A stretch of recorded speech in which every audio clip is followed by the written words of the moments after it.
আল্লাযীনা ইয়াযকুরুনাল্লাহা কিয়ামা, তোমরা দাঁড়ানো অবস্থায় আমি আল্লাহর জিকির করো, ওয়া কুউদা, তোমরা বসে থাকা অবস্থায় আমি আল্লাহর জিকির করো, ওয়া আলা জুনুবিহিম, শোয়া অবস্থায় আমি আল্লাহর জিকির করো। সুবহানাল্লাহ।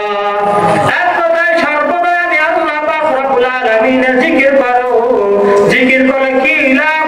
আল্লাহ পাক রব্বুল আলামিন জানায় দেয়, আল্লাযীনা আমানু ওয়া তাতমাইন্নু কুলুবুহুম বিযিকরিল্লাহ,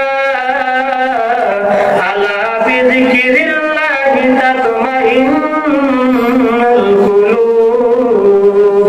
বলেন আল্লাহু আকবার। আল্লাহু আকবার। আল্লাহ পাক রব্বুল আলামিন জানায় দেয়, আল্লাযীনা আমানু, যারা নিশ্চয় আল্লাহ পাক রব্বুল আলামিনের উপর ঈমান এনেছো, ওয়া তাতমাইন্নু কুলুবুহুম বিযিকরিল্লাহ,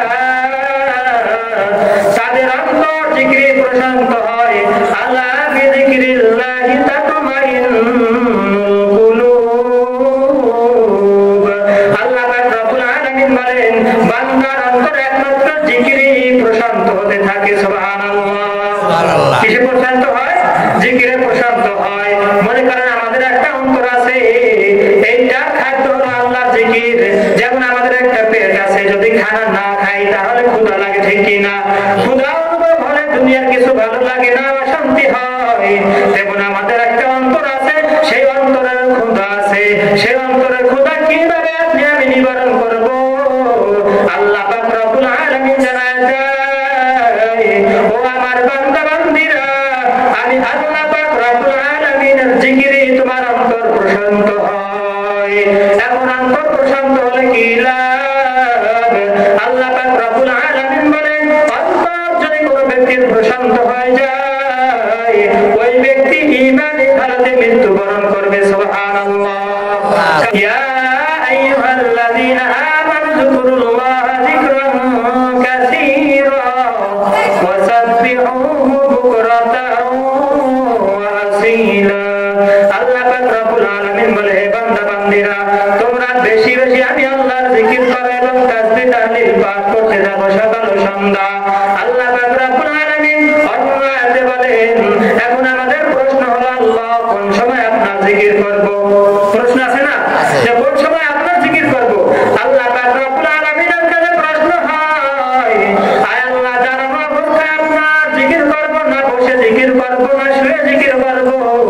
আল্লাহ পাক রব্বুল আলামিন প্রশ্নের উত্তর সুন্দরভাবে পবিত্র কোরআনে তুলে ধরেছেন। আল্লাহ পাক রব্বুল আলামিন বলেন, আল্লাযীনা ইয়াযকুরুনাল্লাহা কিয়ামান ওয়া কুউদান ওয়া আলা জুনুবিহিম। আল্লাহ পাক রব্বুল আলামিন বলে, বান্দা, তোমরা দাঁড়ানো অবস্থায় থাকো, তখন আমি আল্লাহর জিকির করো। আল্লাযীনা ইয়াযকুরুনাল্লাহ, তোমরা সর্বদা আমি আল্লাহর জিকির করো। আর মৃত্যু যখন চলে আসবে, আল্লাহ পাক রব্বুল আলামিনের ফেরেশতা মালাকুল মউত যখন চলে আসবে, মালাকুল মউত এসে বলছে, হে প্রশান্ত আত্মা, তুমি বের হয়ে যাও। কি বলবে? হে প্রশান্ত আত্মা, তুমি বের হয়ে যাও। ইরজিই ইলা রাব্বিকি রাদিয়াতাম মারদিয়া। আল্লাহ পাক রব্বুল আলামিন বলেন, হে বান্দা, আমি আল্লাহ পাক রব্বুল আলামিন তোমার প্রতি খুশি আছি, তুমিও আমার প্রতি খুশি হইয়া চলে আসো। সুবহানাল্লাহ। কি বলে? আল্লাহ পাক রব্বুল আলামিন বলেন, ফাদখুলি ফি ইবাদি, এবং আমার নেককার বান্দাদের অন্তর্ভুক্ত হয়ে যাও। ওয়াদখুলি জান্নাতি, এবং তোমরা জান্নাতে প্রবেশ করো। সুবহানাল্লাহ। তাহলে যেই ব্যক্তির ঈমান প্রশান্ত হয়, ওই ব্যক্তি ঈমানি হালাতে মৃত্যুবরণ হয়, আর ওই ব্যক্তির নসিব হয় কি? জান্নাত। বলেন সুবহানাল্লাহ। কি নসিব হয়?